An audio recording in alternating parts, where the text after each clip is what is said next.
Hi, ako nga pala si Marjon. Sa mga di nakakakilala sa akin, natapos sa kursong BS HRM pero napunta sa farming or gardening, sinunod ko talaga kung anong gusto ko. At talaga namang mahilig ako magtanim ng mga prutas at gulay.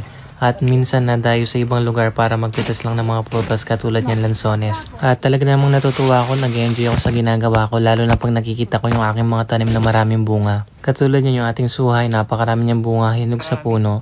At talaga namang napaka-juicy at napakatamis niyan. At ngayon ititikman na natin yung kanyang bunga.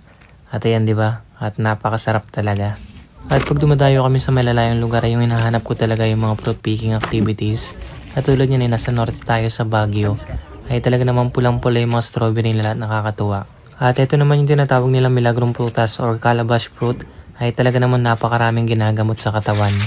At ito naman yung ating 1,000 finger banana na napakaraming bunga at umahaba ng 8 feet to 10 feet. At ayan. Bali dito na pala ako nag-focus. Bali yung trabaho ko ay nagbebenta ng mga seedling or mga harvest sa farm.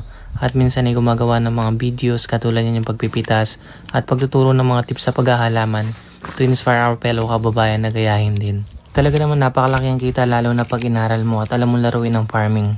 At ayan, diba, lalo ng sili ngayon sobrang mahal. 600 to 1,000 per kilo ng ating siling labuyo. At ayan, nakakatuwa yung ating mga harvest, laking menos sa gastos. Thank you for watching. Happy gardening.